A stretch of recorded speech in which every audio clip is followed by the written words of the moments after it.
Enflammée, Isabelle Maréchal est brûlante de chaleur humaine. Isabelle Maréchal. Je suis en compagnie de Louise Sigouin, que vous connaissez bien sûr si vous suivez depuis 5 ans Si on s'aimait encore, experte en accompagnement relationnel, auteur d'un nouveau livre spécial célibataire, Trouver l'amour avec Louise Sigouin. Oui, rien de moins. Rien de moins, Louise. Et c'est fascinant. Et j'ai même regardé, j'ai fait vraiment tout le tour. Là. J'ai lu le livre, j'ai écouté même les 2 épisodes de la nouvelle série avec les célébrités. Oui. Je suis accrochée, Louise. Oui, d'accord.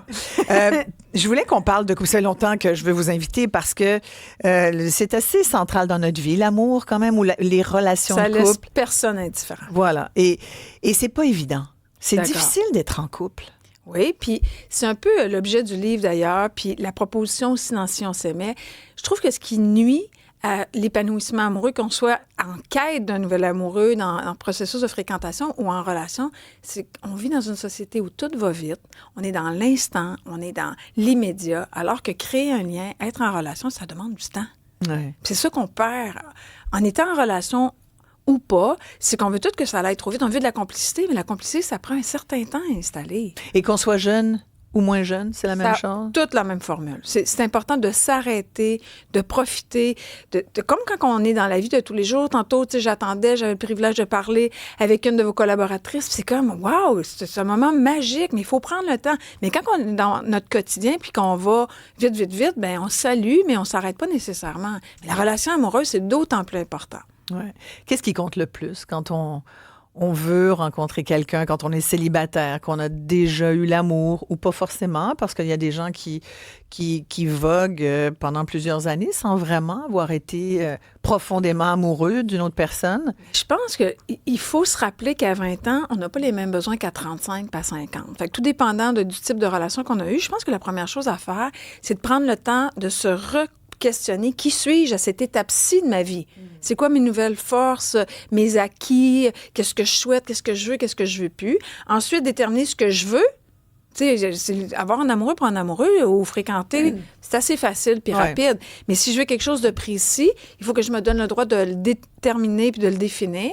Puis après ça, donner du temps au processus de fréquentation, mais au moins 3 rencontres. Oui. Vous dites c'est 10 rencontres de toute façon. Oui, en partant. Et on n'a pas de rapport sexuel avant la 10e. Ça, c'est être très patient pour bien des gens aujourd'hui en 2025. Tout le monde tente de me négocier. Ben non, c'est bien trop ça peut long. être 5, c'est ça? Il y en a qui... Clairement. Ouais. Mais en même temps, tu sais, on se donne 2-3 rencontres par semaine. Ça va vite, 10 rencontres. Puis, tu sais, c'est juste un processus qu'on faisait, tu sais, qui peut avoir l'air un peu austère, rigide, mais c'est de prendre le temps. 2-3. Les premières rencontres, on se présente. Ensuite, on va un peu plus loin dans la conversation. 3e rencontre, on fait preuve de vulnérabilité, on fait plus de confidence pour voir si la personne qui est devant moi est disponible émotivement, je me sens en sécurité. Après, je fais mon choix. Si j'ai fait mon choix, 4-5, on fait des activités. Ouais. Tu sais, je peux te dire, je suis ponctuelle, j'ai une bonne attitude, je suis de bonne humeur, mais Dieu, dans les faits, si je suis pas sûre qu'il se pointe, ça va paraître rapidement. Oui, il arrive en retard, fait que déjà là... Voilà, c'est quand t'es pas ponctuelle. Mais ça, c'est le processus du dating, c'est-à-dire... Est-ce que c'est... Parce que quand ça peut être la même chose avec un couple existant. Il y a des couples qui vivent en parallèle, qui sont la meilleure équipe du monde, mais ils n'ont plus ce lien-là. Donc, c'est facilement adaptable. Ouais. On se remet à se dater ensemble. On se donne rendez-vous 1 fois par semaine. On se fait une sortie. Ouais. Pour mais comme quand rétablir. on commence, parce que bon, quand on commence dans la vie, je pense à tous les jeunes qui nous écoutent puis qui se disent moi j'aime pas on voit ça beaucoup chez les jeunes. C'est pas tous les jeunes, mais beaucoup de femmes, de jeunes femmes que j'ai dans mon entourage, elles veulent pas dater, elles veulent plus, elles l'ont fait, elles ont pas trouvé leur bonheur là-dedans, fait qu'elles se retirent, préfèrent vivre avec leur chat ou leurs amis ou leur passion. Vraiment, là. J'en connais beaucoup de jeunes femmes dans la vingtaine qui se sont retirées du marché de la date, puis dire, ben, si je rencontre un homme, puis un gars, puis que c'est ça, qu'il y a un coup de foudre, ça va être ça. Mais il y a comme une perte peut-être de confiance. Vous voyez ça chez... Oui, il y a beaucoup de déception. Oui. Parce que le processus de dating, c'est un univers, là, tu sais. Est-ce que la personne est intéressée? Est-ce que j'ai raison de vouloir m'y impliquer? Est-ce que je ne vais pas me faire ghoster? Il y a tout ça. Mais pour vrai, les sites de rencontres, les applications, c'est une façon de rencontrer, mais il en demeure pas moins qu'une personne interposée qui connaît quelqu'un qui connaît, ça reste encore très d'actualité. Fait que ces jeunes-là, moi, je dis, pas de problème, respecte-toi, mais il faut juste rester disponible émotivement. Sors, reste pas chez toi. Là. Reste pas chez toi. Okay. Dis oui à toutes les invitations qui te sont proposées. On ne sait jamais si la personne qui est en train de te faire le service dans le restaurant ou le beau-frère de une va juste rester ouvert. Parce que quand ça se présente, il va être capable de le reconnaître. Mais si je ne suis pas disponible, bien, peut-être que la femme ou l'homme de ma vie est à mes côtés puis je ne m'en rends pas compte. Donc, on peut sortir des applications, mais il faut rester ouvert et se dire, hey, si jamais ça se présente à moi, il faut que je sois disposée pour le reconnaître, la reconnaître, cette personne-là. Vous croyez au coup de foudre? Absolument.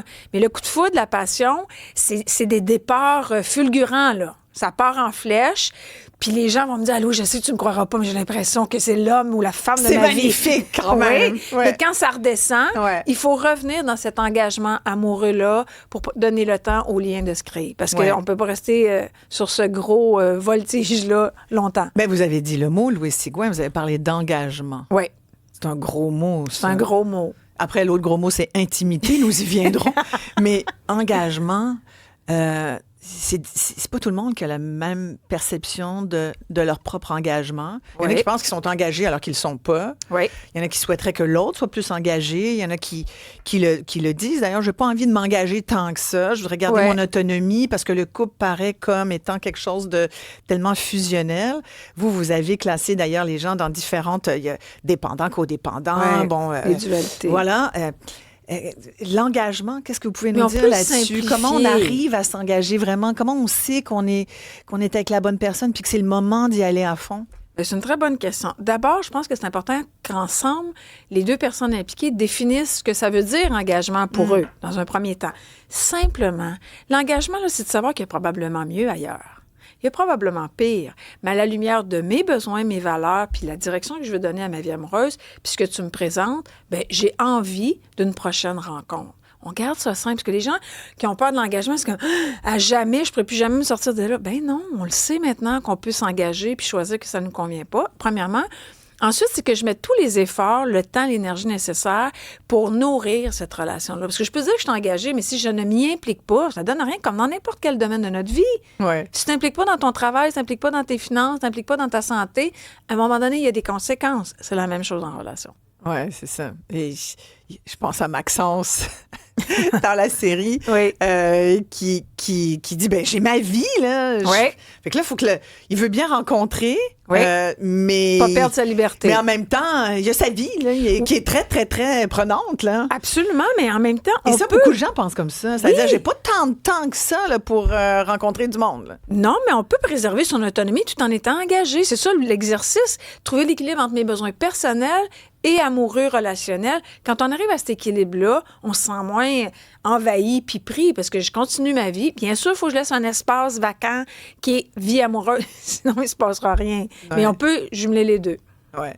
Moi, je trouve ça toujours fascinant, les discussions sur le couple, parce que j'ai lu beaucoup de choses là-dessus. Puis il y a d'ailleurs une psychologue américaine, ça remonte à il y a longtemps, je ne l'ai pas retrouvée, je voulais vous en parler, là, mais c'est sûr, vous le connaissez, ce rapport-là, où elle dit le couple, finalement, c'est quelque chose qu'on nous a patenté, qui nous enferme d'ailleurs dans un rapport de dualité, mais qui, dans le fond, n'est pas ce que l'humain recherche a priori.